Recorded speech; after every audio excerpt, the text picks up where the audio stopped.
92.4% ng mga Pilipino ang may tooth decay o sira sa ngipin na nagre-resulta sa pagkabungi. Base po yan sa datos ng Department of Health o DOH noong 2021. 78% dyan may gum disease. Kaya mga kababayan natin na walang ngipin, lubhang apektado ang kanilang kumpiyansa sa sarili. Sila ang layong matulungan ng ating taunang Ngiting Kapuso Project. Sa pananalasa ng Bagyong Ondoy sa Rizal noong 2009, kabilang sa mga natangay ng baha, ang pustiso ni Rosalinda. Mula noon, hindi na siya nakapagpagawa ng kapalit nito.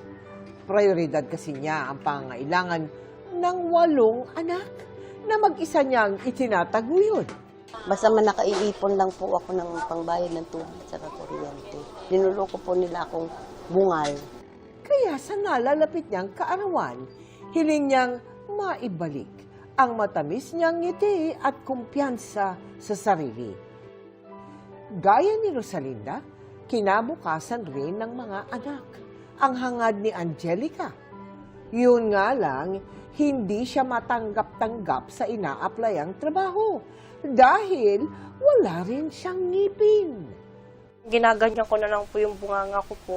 Pagkatapos ng interview, umiyak na lang ako bakit hindi ako natatanggap. Kasi nga wala nga po akong ngipin. Ngayong Oral Health Month, kabilang sina Rosalinda at Angelica sa 100 beneficiaries na sumailalim sa screening at pagsusukat ng pustiso sa ilalim ng Ngiting Kapuso Project, katwang ang CEU School of Dentistry. Si Rosalinda, hindi napigilang maging emosyonal.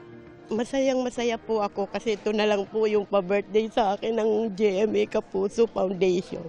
Kaya namin binibigay itong pusisong ito dahil gusto namin makatulong doon sa mga tao na hirap kumain, na nawawala ng kumpiyansa sa sarili kasi nga hindi sila makangiti. Sa mga nais makiisa sa aming mga projects, maaari po kayo magdeposito sa aming mga bank account o magpadala sa Cebuana Luwilier. Pwede rin online via GCash, Shopee, Lazada, Globe Rewards at Metrobank Credit Card.